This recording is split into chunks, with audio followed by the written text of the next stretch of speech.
ikaze cyane abantu mwese mudukurikiye muri amasaha turi ku itariki ya 11 kwezi kwa gatatu umwaka wa 2026. Abantu mwese mudukurikiye muri amasaha duhuriye ku mbuga nkoranyambaga, nitwa Emmanuel Musabyimana kandi nkunda iyo murimo kunyumva, murimo kumva isimi ryacu. Bahaye ikaze muri amakuru akomeye cyane agiye kwibanda ku ngingo z'ingenzi zikurikira. Muri amakuru turaza kwerekeza ku butaka bw'u Rwanda, twerekeze mu karere ka Gicumbi, ku rugabaniro rw'akarere ka Gicumbi ndetse na Rulindo ku mugezi bita Nyamabuye. Tubabwire ko hatoraguwe umurambo w'umugabo basanze yapfiriye aho ngaho. Byatewe n'iki? Byose uraza kubyumva muri amakuru. Muri amakuru turaza kubabwira ko u Rwanda na Repubulika ya Demokarasi ya Kongo bamaze gutumizwa muri Leta Zunze Ubumwe za Amerika. Bagiye gukora iki? Byose uraza kubyumva muri amakuru. Muri amakuru kandi turaza kubabwira ko urwego rw'ubugenzacyaha RIB rwamaze kwerekana abantu bagera kuri 11 bakoraga ibyaha by'ubwambuzi. Ntujye kure, uraza kumva byinshi bikomeye cyane kuri iyi ngingo. Muri amakuru turaza kwerekeza ku mirongo imbere ku rugamba, aho umwana arimo kurira nyina ntiyumve, aho wari mu mugongo arimo kwigenza. Ubu tuvugana amafaranga nta kintu yagufasha mu mujyi wa Uvira. Abarwanyi ba LE17I03I2026 intare za Sarambwe bamaze gusatira umujyi wa Uvira Ndani mu birometero 15 gusa kugira ngo binjire muri uyu mujyi wa Uvira. Imirwano imeze nabi. Abarwanyi ba LE17I03I2026 intare za Sarambwe, igisirikare cya leta ya Kongo FARDC, icyo Burundi, ingabo za Tanzania, abacancuro b'abazungu barimo gukocorana ku rwego ruri hejuru muri aka gace. Ntujye kure, ujye kumva byinshi bikomeye cyane kuri iyi ngingo.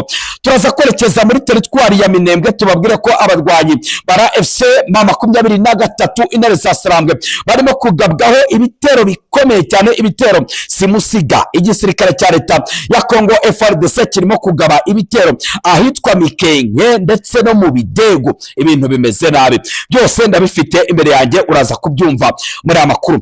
Muri amakuru kandi turaza kubabwira ko inzego z'umutekano z'u Rwanda, igisirikare cy'u Rwanda RDF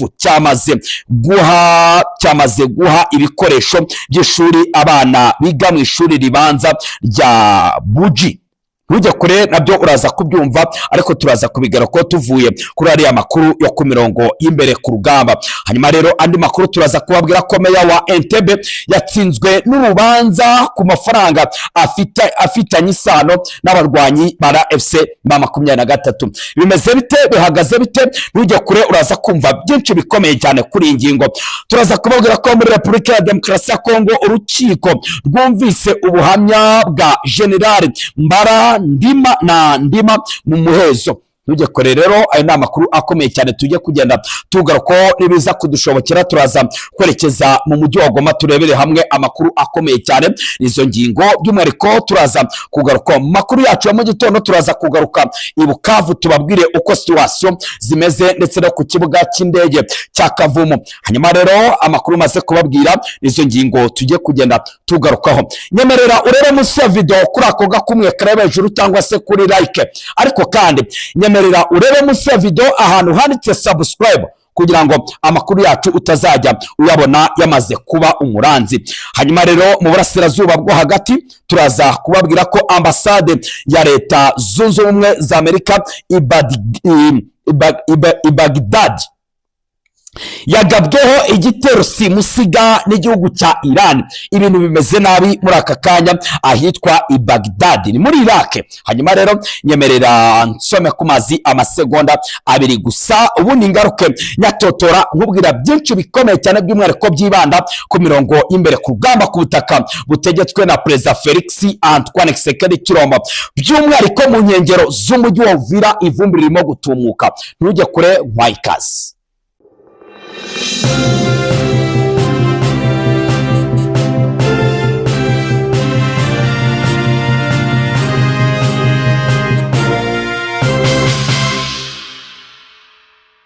Murakoze cyane abantu mwese mudukurikiye muri amasaha, reka twinjire muri amakuru ku buryo burambuye, ariko munyemerere mbere ko twerekeza ku mirongo y'imbere ku rugamba aho umwana arimo kurira nyina ntiyumve mu nkengero z'umujyi wa Uvira Indani. Nagira ngo gato munyemerere amakuru yacu tuyatangiriye ku butaka bw'u Rwanda ku rugabaniro rw'akarere ka Gicumbi ndetse na Rulindo ku mugezi bita Nyamabuye hasanzwe umurambo w'umugabo wo mu kigero cy'imyaka 30. Bahasanze uwo mugabo yapfuye. Kugeza isaha urwego rw'ubugenzacyaha ribe rwahageze ndetse na polisi rutwara uwo murambo kugira ngo bajye gukora autopsy kugira ngo barebere hamwe icyaba kishe uwo mugabo. Turaza kugenda tubigaruka by'umwihariko ku yandi makuru dushobora kuza kumenya kuri iyo ngingo. Nanone kandi mu karere ka Gasabo ahitwa ku Gisozi mu masaha y'ijoro habonetse umugabo arimo kuvuga atabaza avuga ko apfuye, ariko haje gukorwa iperereza by'umwihariko kuri uyu munsi biza gusangwa uyu mugabo yishwe n'indwara nta kindi kintu cyamwishe. Hanyuma rero umurambo w'uyu mugabo wajyanwe mu bitaro by'umwihariko kugira ngo aruhukiremo hanyuma bazabe bamushyingura. Aho ni mu karere ka Gasabo ahitwa ku Gisozi, ntabwo turi bivugeho byinshi bikomeye cyane. Hanyuma rero muri aya makuru kandi ni munyemerere twerekeze ku rwego rw'ubugenzacyaha ribe kuri uyu wa kabiri tariki ya 17 ukwezi kwa gatatu mwaka wa 2026. Urwego rw'ubugenzacyaha ribe rwerekanye abantu 11 harimo abagore 5 bakurikiranweho ibyaha by'ubwambuzi bushukana cyane cyane kwihesha ikintu cyundi hakoreshejwe uburiganya. Abatawe muri yombi bakurikiranweho ibyaha 5 nyuma yo gufatwa bagurisha imitungo itimukanwa y'abandi bantu harimo inzu n'ubutaka. Hanyuma rero amakuru ingenzi aravuga ko abafashwe bagiye kugurisha umutungo miliyoni y'amafaranga y'u Rwanda ndetse bamaze kwishyurwa ibihumbi 200. Reka rero tuve kuri ibyo ngibyo tubabwira ko umuvugizi w'urwego rw'ubugenzacyaha ribe Dr. Murangira Thierry yavuze ko aba 11 ari abagore 5 n'abagabo 8 batawe muri yombi nyuma yo gufatwa ikigo gishinzwe ubutaka. Baramudukurikiye muri amasaha rero reka tuve kuri aya makuru hanyuma twerekeze ku mirongo y'imbere ku rugamba. Sasa turebere hamwe amakuru akomeye cyane arimo guturuka ku mirongo y'imbere ku rugamba mu nkengero z'umujyi wa Uvira Indani. Ibintu byamaze kuzamba cyane. Baramudukurikiye muri amasaha abari ku rubuga rwacu rwa WhatsApp, naje kubabwira nti munyemerere mugure megabyte z'ukwezi kubera ko tugiye gutangira kujya dukurikirana urugamba rukomeye cyane.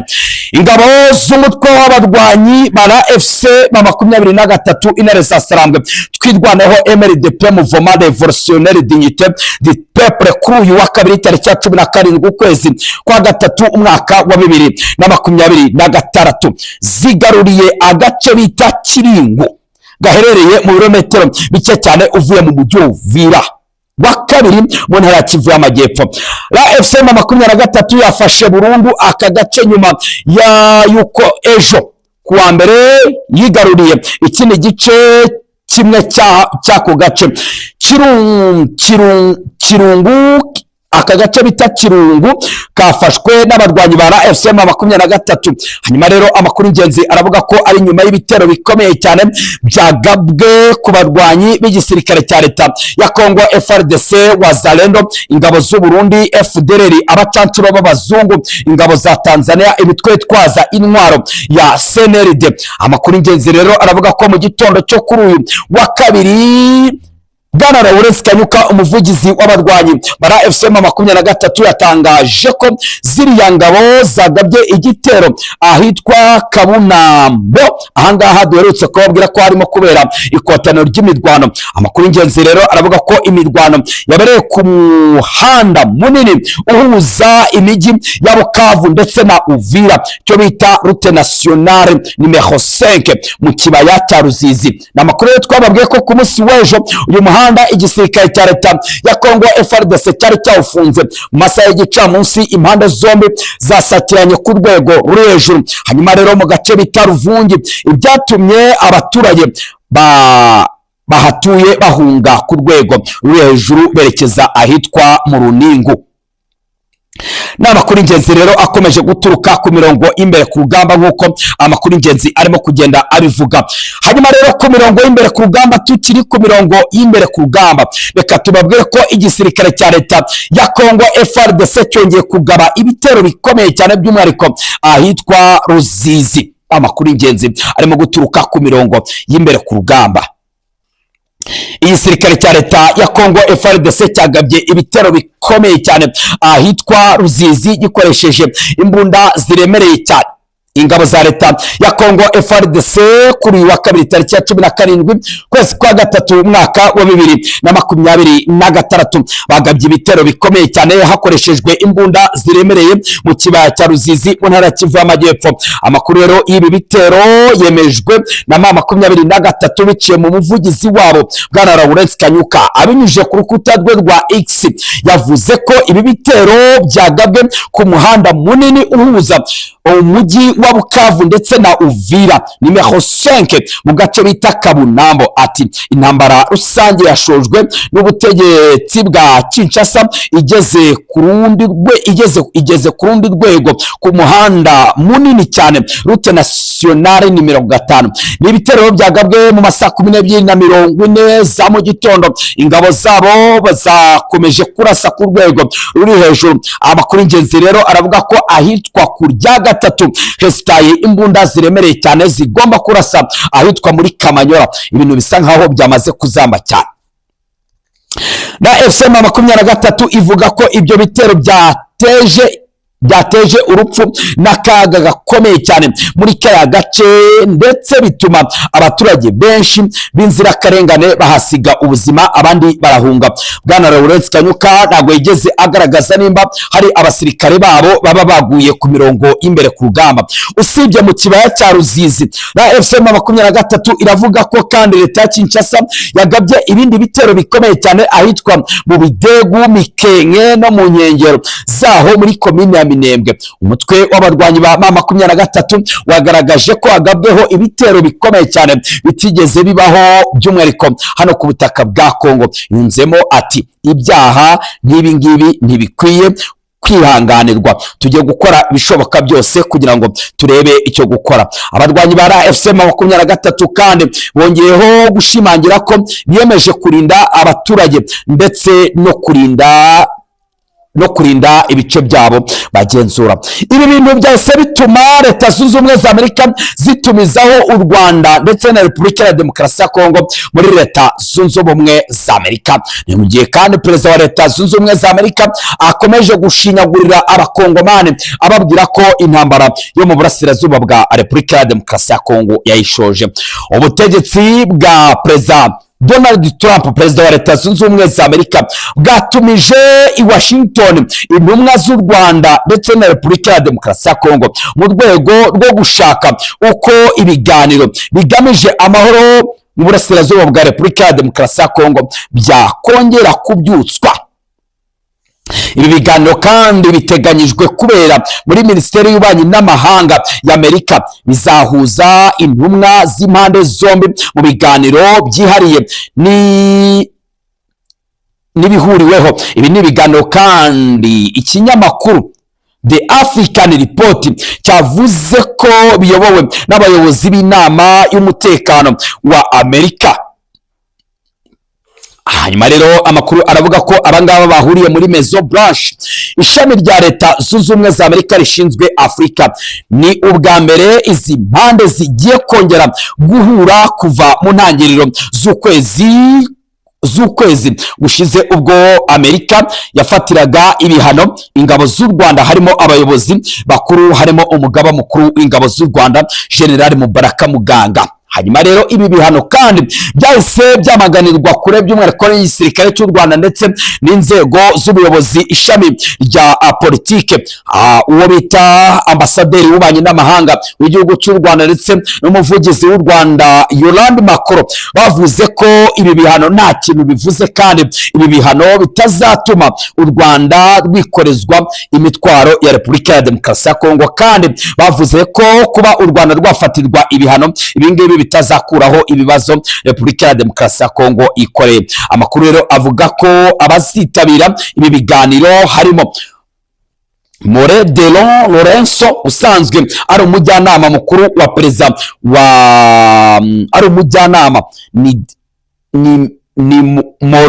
Moro do Lorenzo usanzwe ari umujyanama mukuru wa perezida wa Repubulika y'u Rwanda Paul Kagame na Brigadier General Patrick Karuretwa ushinzwe ubufatanye mpuzamahanga mu bya gisirikare mu ngabo z'u Rwanda. Hakaza ku ruhande rwa Repubulika ya Demokarasi ya Kongo hazaba hari Patrick Luyabeya usanzwe ari intumwa yihariye ya perezida Felix Antoine Tshisekedi Chilombo. Ariko Amerika ishinza u Rwanda gutera inkunga umutwe witwaje intwaro w'abarwanyi bara FC23 ukomeje gusakirana n'ingabo za leta ya Kongo FARDC, iz'u Burundi, iza Tanzania, imitwe yitwaza intwaro abacancuro b'abazungu hano ku butaka bwa Kongo muri Kivu y'Amajyepfo. Amakuru rero aravuga ko Washington yaba irimo gutekereza gufata ibindi bihano bishobora kwibanda ku bukungu bw'u Rwanda mu gihe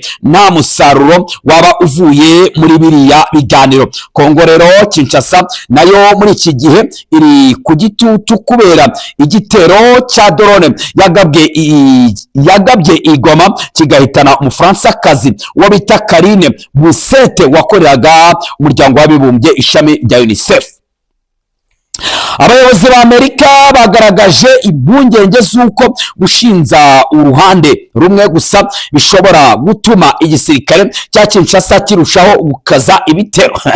Bari mu dukurikirana ngo murimo murabyumva, Leta Zunze Ubumwe za Amerika nazo zirimo zirabivuga ati gushinza uruhande rumwe gusa ibi bintu bishobora gutuma igisirikare cya leta ya Kongo FARDC gikomeza gukora gikomeza kugaba ibitero. Hanyuma rero uretse ibi biganiro bya diplomasi, Washington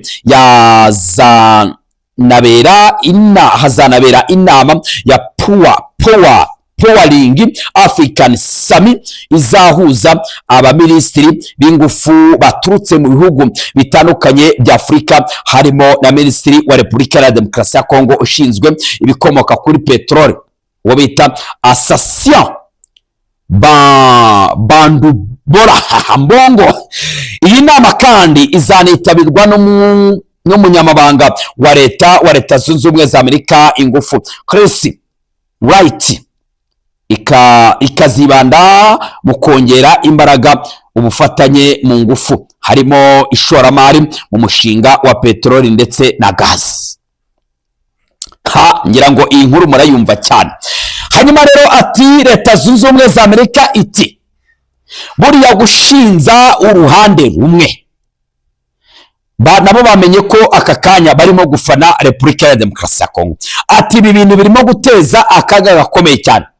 Repubulika ya Demokarasi ya Kongo irasabwa kurandura umutwe w'abarwanyi wa FDLR. Aka kanya nta kintu cyari cyakorwa. U Rwanda rurasabwa gukuraho ingamba z'ubwirinzi.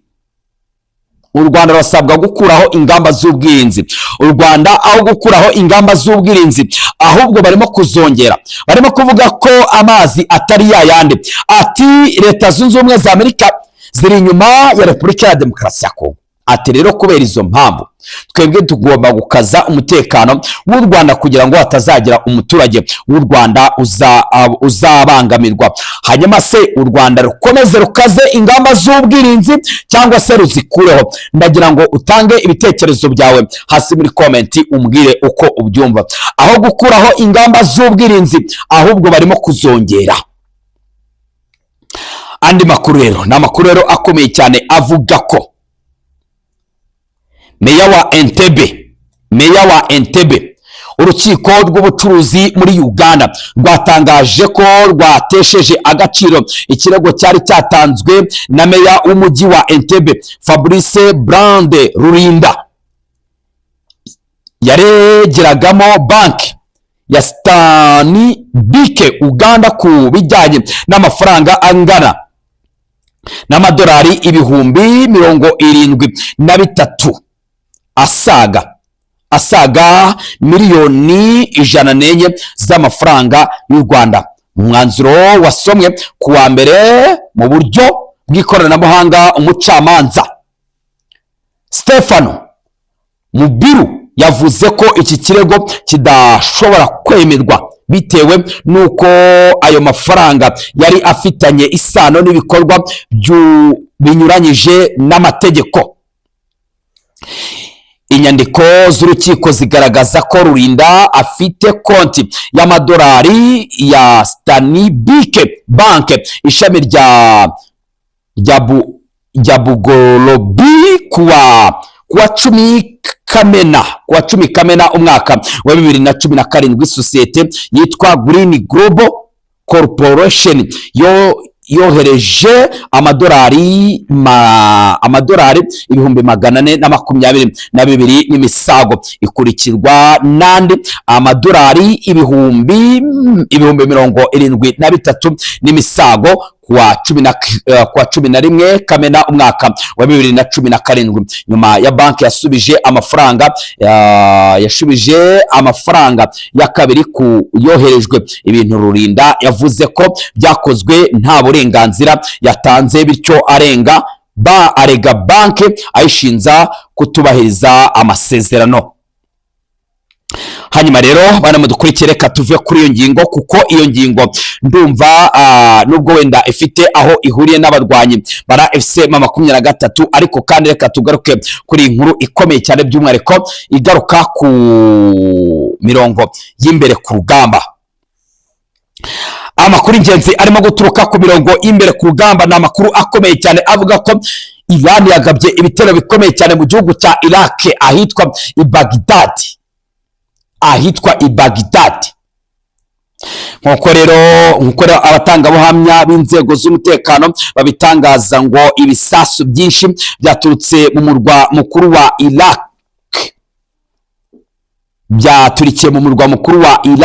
i Baghdad, kandi byibuze abantu 4 baguye muri ibyo bitero byo mu kirere byagabwe ku nyubako yakoreragamo umutwe ushyigikiwe na Leta Zunze Ubumwe za Amerika. Mu gihe kandi ibyo bitero by'indege n'abapilote bagabye ibi bitero muri aka gace, kiri igiterero cyahitanye abantu muri ako karere. By'umwihariko bikavuga ko Iran ikomeje kugaba ibitero bikomeye cyane by'umwihariko muri Iraq, isenyagura ibikorwa remezo bya Leta Zunze Ubumwe za Amerika nk'uko amakuru ingenzi arimo kugenda abivuga. Hanyuma rero amakuru ingenzi arimo kuvuga ko Iran ikomeje kugaba ibitero bikomeye cyane by'umwihariko muri ibi bice. Ni amakuru rero arimo kuvuga ko Iran yamaze gutangaza ko itazahwema gukomeza kugaba ibitero ku bikorwa remezo bya Leta Zunze Ubumwe za Amerika nk'uko amakuru ingenzi arimo kugenda abivuga. Ni amakuru rero arimo kuvuga ko hanyuma rero BBC yasabye urukiko gutesha agaciro ikirego cya Trump. Ikinyamakuru cya BBC cyasabye urukiko rwo muri Leta Zunze Ubumwe za Amerika gutesha agaciro ikirego cya Perezida Donald Trump wayireze asaba miliyari 10 z'amadolari nk'indishyi yo kumuharabika. Trump rero ashinza ikinyamakuru bita BBC guhindura amashusho y'imbwirwaruhame yatanze ku itariki ya 6 kwezi kwa mbere umwaka wa 2021. Yagereranyije hanyuma rero kugira ngo bigaragare neza. BBC yavuze ko icyo kirego kitagomba guhabwa agaciro. Hanyuma rero iki kirego cyatanzwe mu rukiko na Miami